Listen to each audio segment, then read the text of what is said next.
Now, I want to tell you something, and it's true, absolutely. So you have to understand one thing, and you will see that I'm right when once you join your workforce, once you're gonna be a part of QA team, once you get to know your colleagues, ask your colleagues how they ended up in QA, what they not why QA. Don't ask them this question. It's not an interview. Just ask them what have they been doing before joining QA. You will find people who are musicians. You will find people who are at my work, I have a person who is actually he was a priest, so he was working in a church. Now he's working as QA. So I just want to tell you, and you will see it yourself. Uh, the people in QA field, most of the people, majority of QA professionals that are currently successfully working and presenting the QA community had no IT background when they joined the field. Do you believe me?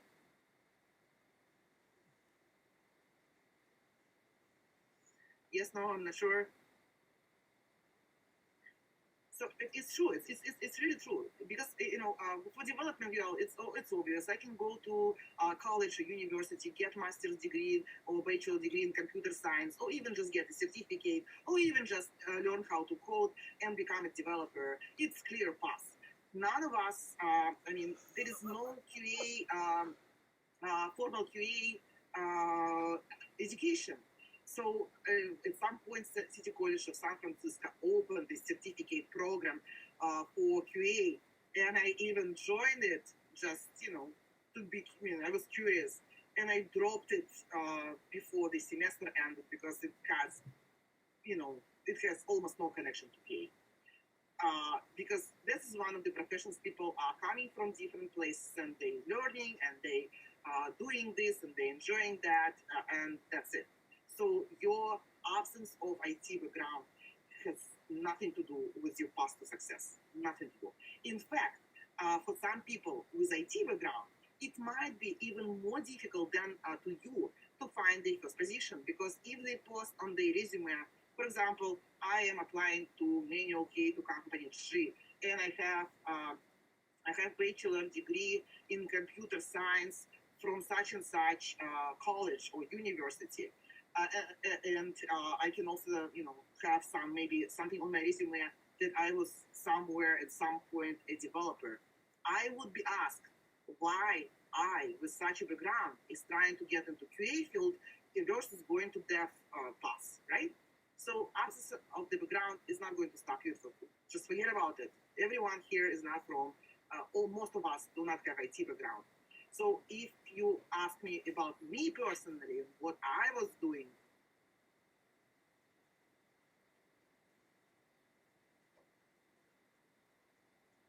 Albina, goodbye. Have a good night. So, well, I had zero relationship with IT before I started Faculty Computer School, like zero. And if somebody who would have told me, like at that moment, that I will be able to do this and that, I would be very much surprised. Also, sometimes your non-IT background can put you in front of the line when you are trying to get a position. So, okay, I will share what my background and my education in a sense with this next point that I'm trying to present.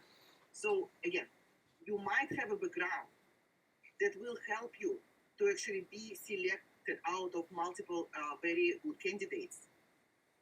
For example, let's say you are applying to Bank of America to be QA in Bank of America in test day mobile application. And let's say in your previous life you were someone who been working as in accounting or in the bank, like you've been a tailor or you've been performing some other tasks in this banking industry before you join QA field. So you can actually sell yourself as I am a QA professional with extensive background in banking, and say, I was doing that and this and that before.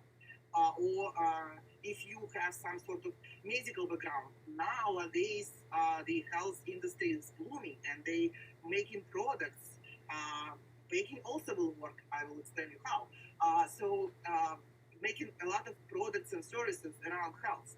If you from health field, if you did something in health previously, you can say, well, I am QA professional with extensive background in medical field. I was, before I joined QA, I was doing this and that. So it gives you an advantage because you have a domain knowledge and you have QA knowledge. Baking, you guys are kidding me. Banking. Sorry, I'm reading baking already. Yeah. Well, there are companies that I forgot the name of one of the most popular with more than 1 million downloads that actually just broadcast recipes and helps you to define grocery list. Well, if you have background and you've been chief in some sort of restaurant, or you can say that as well. So, bunch of bakers. I know you're tired. I'm tired too. Let's focus for a little bit and we'll go home. So at some point, like also oftentimes people ask me for inspiring story. Well, I mean, I can say that I can tell that every person I see who is working during the course, I know for sure. I know you're gonna find a job. I mean, if I see your name, if I remember your name, if I remember your nickname, then I know that you're gonna find a job because you will. And same story happening on campus. The only people who did not find a job, especially now, are people who just stopped trying. Well, just do not stop trying. You will find it. I promise you. And speaking from personal experience, even though it was a few years ago, and I was lucky because I was in school before pandemic era, and I got into internship to the company here in Bay Area. And after 3 months of internship, I asked if they have any contract position, and they hired me as a contractor for very, the salary was a joke, but I didn't care because I just needed this experience. And by the way, my responsibilities actually were a joke. And when I joined this internship and later on, may I stop recording? When I joined this internship and later on stayed here, I was thinking, well, if this is a QA, if this is what I'm going to do until the rest of my life, or at least for a few years, I'm going to bite someone. Because it was so boring, because I was working on web-based application. I was given the test plan with a bunch of test cases, and they were like as stupid as login, logout. And I was just executing those test cases. And I think, well, it was very boring. But this is not what QA is, because that's exactly why we have automation in place more and more to free up people, to give them the ability to do more intelligent work versus just running those regression test paths. And so once I spent 3 months internship, 3 months contract. At that moment, eBay was hiring someone with some experience in QA and some, because it was positioned for the localization department, they needed somebody who would have maybe not linguistic education, not that serious, but something close to to the language art thing, and also somebody. The third part was somebody who has vendor management experience, and I had it from the past. So technically, myself with 6 months of experience in QA and experience in having a bachelor degree in journalism and having some experience working with external vendors due to the nature of the work I performed before QA, I just fit perfectly into this job description, passed the interview, and worked for eBay for almost 2 years. What I'm saying here is that, bachelor degree in journalism, what else can sound, even more useless if we speak about IT? Well, I've never thought that my bachelor degree in journalism will put me in front of the line, and I will be accepted for a job in the company. You could be hired for linguistic and localization, of course, and then in fact companies start with a hiring constantly. But also you have to understand that this localization and linguistic QA field is very much specific, and you don't go there unless it's absolutely necessary. You are dying from hunger, no other job offers, and this is the only one. Then you go. If it's not the case, don't go because you are not going to learn much here. Well, you're gonna learn, but not something that you can later apply for a for general QA testing.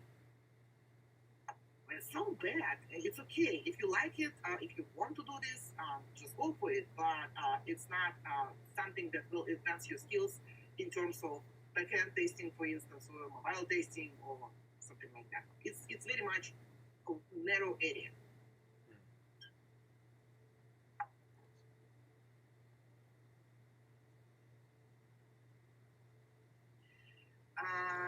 Mark, it's a good question.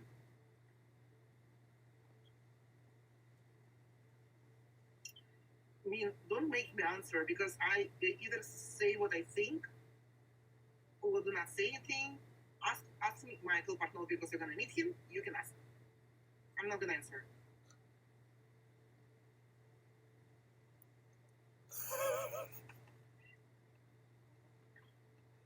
I mean, on my personal account, I do have some course from Partnell School, and I do not. I have it, and I think I had it for okay. So, don't think you have everything you need in order to get into this field. You do not need a IT background for that. Just you just need to go, be into that and practice tools that we covered here. And the second thing is about your automation. If you're still with me, I did not. Last time I talked about that, I did not say don't ever learn it. I said that this time focus on something.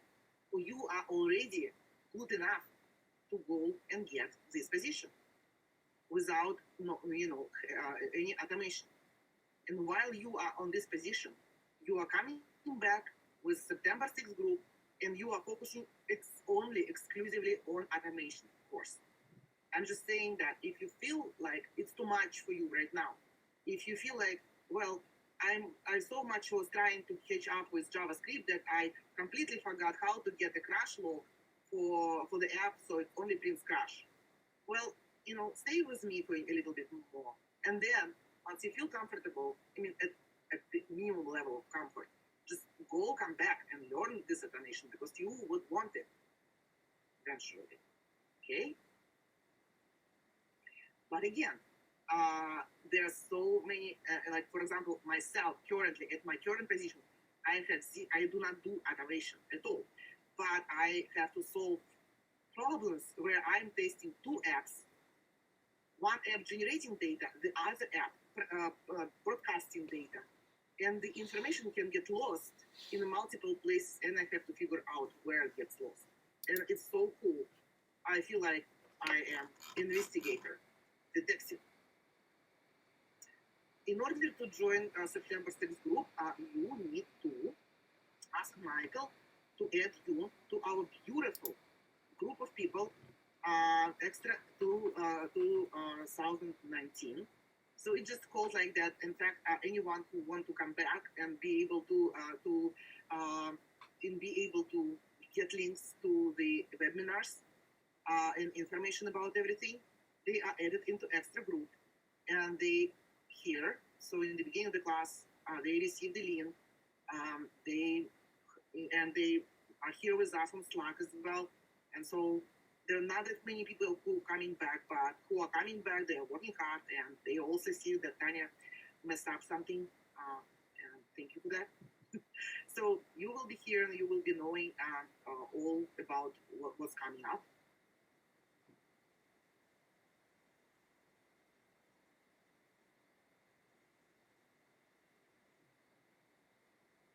Well, yes, you can surely keep your current job and apply for great jobs because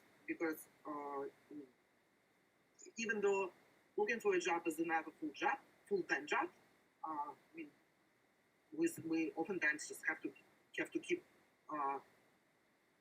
ourselves floating. That's what I wanted to share with you during our 2-hour class. I feel like if our classes were 4 hours instead of 2, we would still be out of time, overtime. I'm gonna miss you, and I wish you all the best. And we're still gonna see one another on Slack if you are here.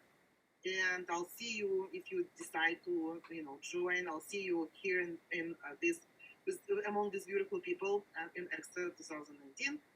Good luck, and don't vanish. If you, not if you, when you achieve your goal, when you get your first job, don't forget to share, because there's nothing more rewarding than seeing people that you care about actually getting into this and becoming successful. Thank you very much. I'm going to stop webinar. Bye.